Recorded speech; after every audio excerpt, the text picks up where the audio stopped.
Demi Allah, kau masuk Islam atau kubunuh kau.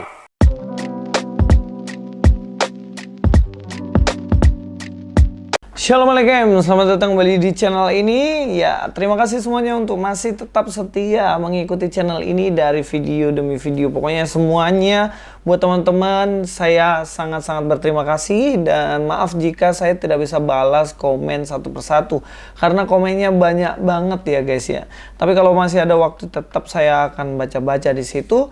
Dan teman-teman juga yang punya saran untuk apa yang harus saya bahas, tulis aja di bawah atau DM saya di Instagram guys.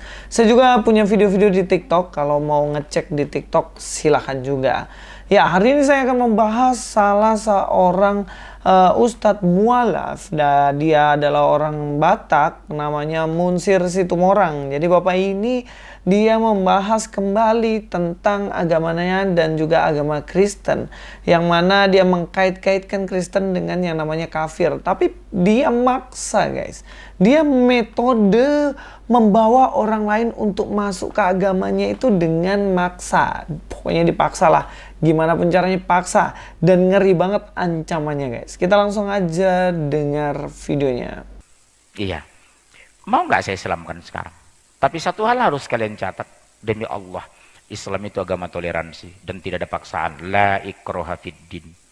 Tidak ada paksaan. Silakan masuk Islam, silakan tidak. Tapi kalau tidak masuk Islam sampai besok pagi kalau meninggal, insya Allah neraka jahanam. Siap? Saya pakai bahasa selalu begitu. Umar kan begitu. Ada seorang menantang dia ketika menjadi khalifah. Demi Allah, kau masuk Islam atau kubunuh kau.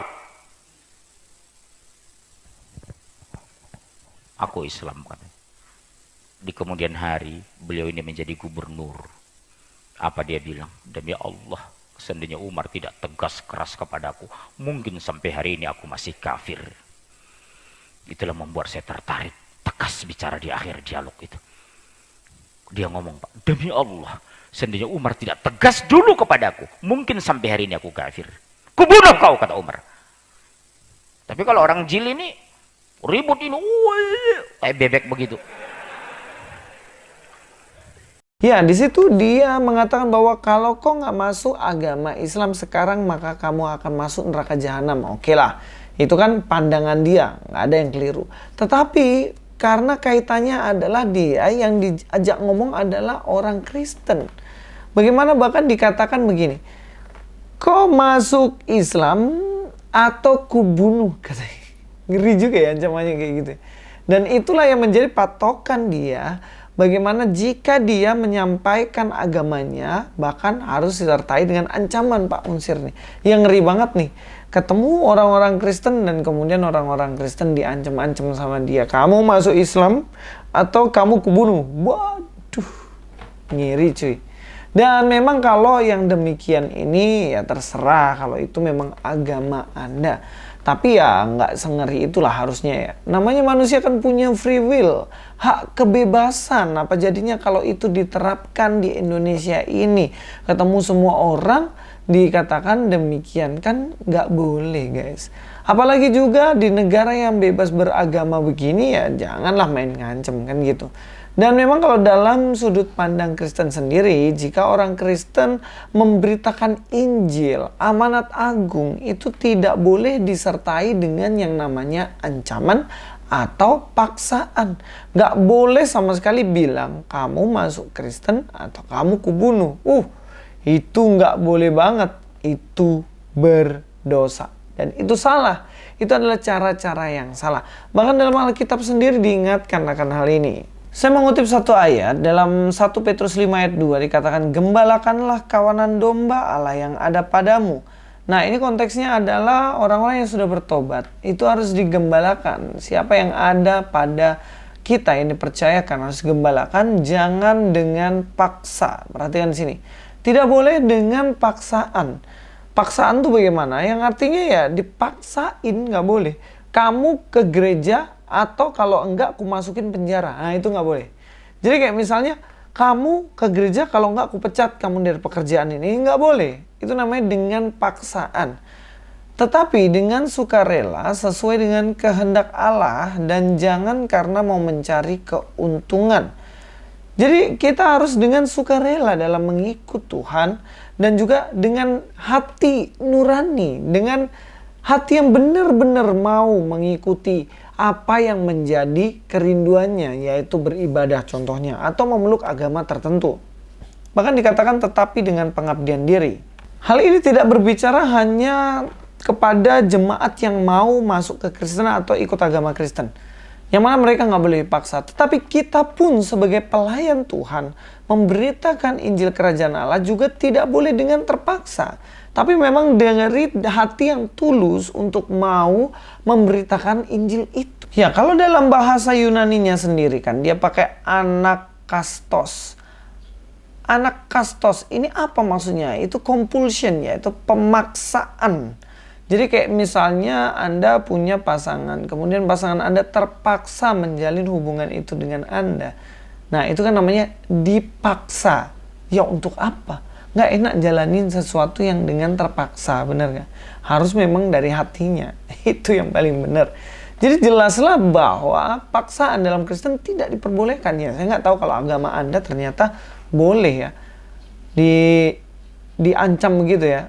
Kau masuk agama saya, kalau enggak saya bunuh. Waduh, bahaya juga ini guys. Yang kedua, Bapak ini mengatakan bagaimana Islam adalah agama transparan. Jadi dia membahas Kristen, Isa Al-Masih dari sudut pandang Injil dan Taurat. Katanya. Allah dari sudut pandang Islam. Katanya, begitu. Bapak sudah dengar penjelasan kan saya? Saya bicara Allah dalam sisi Al-Quran, bicara Yesus dalam pandangan Taurat dan Injil, kemudian siapa Yesus dalam pandangan Al-Quran. Transparan kan ajaran Islam itu? Dan kemudian di akhir dia memberikan kesimpulan seperti ini. Apa yang terjadi Pak? Itu saya bilang, demi Allah toh. Kita sama-sama Batak, sama-sama bicara logik, sama bicara kitab suci. Itu sudah bacakan di Injil tadi. Jesus not God. Bukan Allah. Toh, kalau nggak punya uang bisa ngutang sama saudara, tidak punya beras ngutang sama tetangga. Kesalahan dalam milih agama, resikonya neraka loh toh. Khalidina fiha abada. Mau saya Islamkan sekarang. Kita sama-sama Batak loh. Saya Islam sekarang. Di situ jelas dia mengatakan bahwa Yesus bukanlah Tuhan. Itu dari sudut pandang Kristen dan Taurat katanya. Dari sudut pandang Bible dan Taurat katanya. Jadi kalau saya bisa membuktikan bahwa apa yang disampaikan itu keliru, maka setuju ya bahwa apa yang diklaim tadi agama transparan ternyata nggak transparan ya. Karena gini, dalam Bible tuh jelas-jelas Yesus berulang-ulang kali dinyatakan, ditunjukkan bahwa dia adalah Allah. Sampai di sini aja kita udah jelas ya. Kita harus paham bahwa Yesus adalah Allah. Mari kita langsung aja cek. Di dalam Wahyu 21 ayat 1, lalu aku melihat langit yang baru dan bumi yang baru, sebab langit pertama dan bumi yang pertama telah berlalu, dan laut pun tidak ada lagi. Jadi di sini adalah akhir dari semuanya dan kebinasaan ketika akhir zaman. Ayat 2, dan aku melihat kota yang kudus Yerusalem baru turun dari surga, dari Allah yang berhias bagaikan pengantin perempuan yang berdandan untuk suaminya. Artinya bagaimana begitu indah langit dan bumi yang baru itu. Jadi seperti perempuan yang berdandan. Perempuan yang berdandan kan cantik, indah. Dan inilah yang disampaikan bagaimana indah, cantik, menawan seperti itu langit dan bumi yang baru. Di ayat ketiga, lalu aku mendengar suara yang nyaring dari tahta itu berkata, lihatlah kemah Allah ada di tengah-tengah manusia. Dan ia akan diam bersama-sama dengan mereka. Mereka akan menjadi umatnya. Dan ia akan menjadi Allah mereka. Perhatikan. Kemah Allah turun. Siapa? Yesus Kristus. Dan Yesus Kristus itu menjadi Allah mereka. Dan mereka jadi umatnya Yesus yang adalah Allah dari mereka. Jadi bagaimana?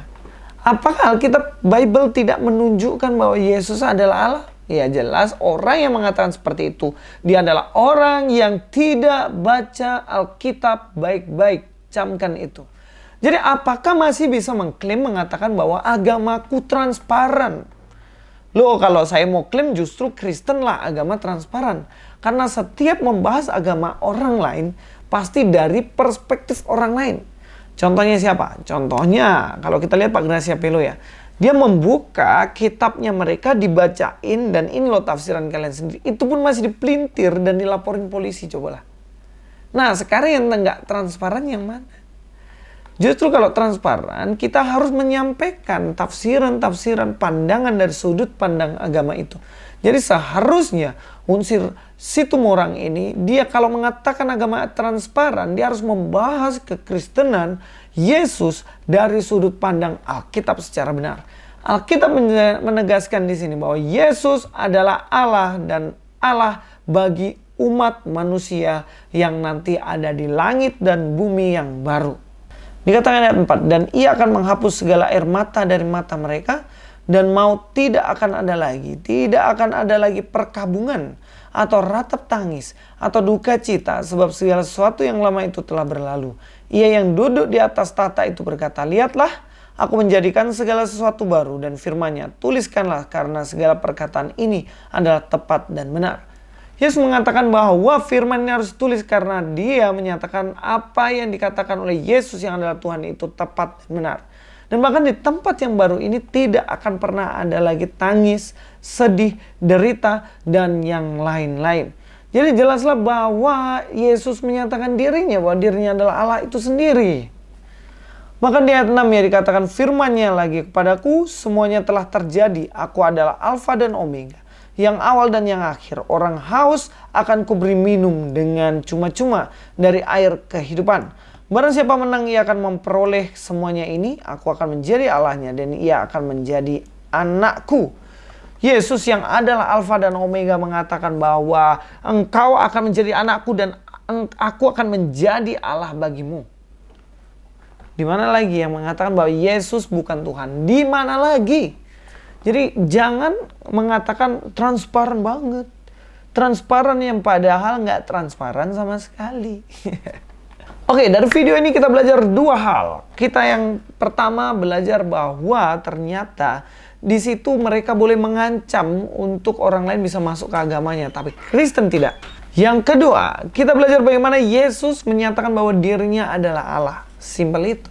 Jadi nggak usah mengada-ada, mengklaim diri transparan, padahal semuanya hanya tertutup dan tidak boleh orang lain belajar tentang kebenaran dari tempat tersebut. Sampai di sini dulu video saya. Mudah-mudahan apa yang jadi ulasan-ulasan saya boleh membuat kita semakin mengerti kebenaran dan juga mengenal Kristus lebih dalam lagi. Dan jangan lupa juga untuk terus mengikuti channel ini dan video-video yang lainnya silakan dicek dari awal diupload sampai saat ini. Dan sampai di sini dulu pertemuan kita dalam video ini. Sampai jumpa di video selanjutnya. Luis Prasetyo di sini. God be with you all.